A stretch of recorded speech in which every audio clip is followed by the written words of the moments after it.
ఇప్పుడు భారతదేశం ఈ సాధిస్తున్నటువంటి ప్రగతిని గనక మనం చూసినట్లయితే ఏదైతే మోస్ట్ ఇంపార్టెంట్ థింగ్ మనకి ఇన్ఫ్రాస్ట్రక్చరల్ డెవలప్మెంట్ అండి. ఓకే, ఈ ఇన్ఫ్రాస్ట్రక్చరల్ డెవలప్మెంట్ లో బ్యాక్గ్రౌండ్ లో గనక మీరు కరెక్ట్ గా ఒక ఫ్లడ్ లైట్ కనుక వేసి చూసినట్లయితే మీకు కనిపించేది political will, political presence is the most important thing. ఈ దీని బాటం లైన్ చూస్తే భద్రత అనేది ప్రజలకి మళ్ళీ అంటే ప్రజలు దాన్ని వినియోగదారులుగా గానీ లేకపోతే దాంట్లో పార్ట్ అండ్ పార్సల్ ఆఫ్ గా కానీ ప్రజలే ఉంటారు. ఓకే, సో పొలిటీషియన్స్ కానీ పొలిటికల్ యాంగిల్లో గనక చూస్తే how you define safety Srishail గారు? రాజకీయ పార్టీలు అంటే రాజకీయ వ్యవస్థ బేసిక్ గా ఇన్ఎవిటబుల్ గా కొన్ని పనులు చేయాల్సి వస్తుంది.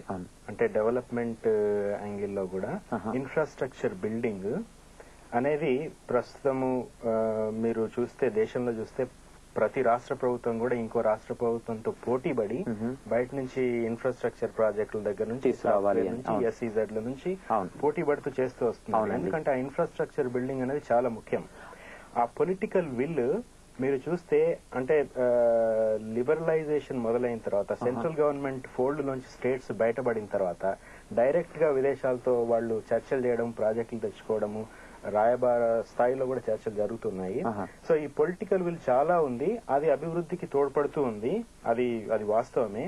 అయితే దాని నీడలో ఇప్పుడు దీపం వెలుగు కింద నీడ ఎలా అయితే ఉంటుందో ఈ భద్రతకు సంబంధించి ఒక సిస్టమ్ సరిగ్గా లేకపోవడం వల్ల ప్రజల ప్రాణాల పట్ల ప్రభుత్వాలకి ఒక ఇన్సెన్సిటివ్నెస్ ఉండడం వల్ల చాలా వరకు ప్రమాదాలకు గురవుతున్నారు. అది మీరు అంటే రోడ్డు ప్రమాదాలు కానీ, రైలు ప్రమాదాలు, లేకపోతే ప్రాణ నష్టం కానీ, ఆస్తి నష్టం కానీ, మాన ప్రాణాలకు సంబంధించిన నష్టము రాజకీయ నాయకుల వల్ల జరిగే ఉపయోగము ఓవర్ షాడో అయిపోతుంది అన్ఫార్చునేట్లీ.